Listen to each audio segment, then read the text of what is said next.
గత బీఆర్ఎస్ పాలనపై మంత్రి పొంగులేటి శ్రీనివాసరెడ్డి విమర్శలు గుప్పించారు. సీతారామ ప్రాజెక్టు విషయంలో బీఆర్ఎస్ తప్పుడు నిర్ణయాలు తీసుకుందన్నారు. కాంగ్రెస్ ప్రభుత్వం భేషజాలకు పోకుండా పెండింగ్ ప్రాజెక్టులన్నీ పూర్తి చేస్తున్నామని చెప్పారు. ఉమ్మడి ఖమ్మం జిల్లా ప్రజలు బీఆర్ఎస్ కు 3 పర్యాయాల్లో ఒక్క సీటు కంటే ఎక్కువ కట్టబెట్టలేదన్నారు. రాష్ట్ర ఆర్థిక స్థితిని కొల్లగొడితే వెనకడుగు వేయకుండా ముందుకు సాగుతున్నామని తెలిపారు. రైతులకు సరైన సమయంలో సాగునీరు అందించాలనేదే తమ తపన అని అన్నారు.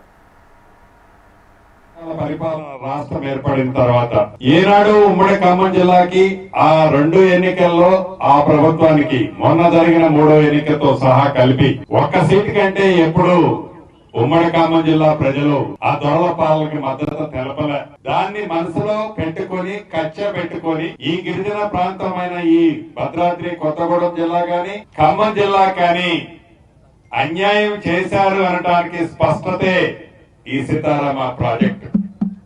ఆనాటి 10 సంవత్సరాల పరిపాలన రాష్ట్రం ఏర్పడిన తర్వాత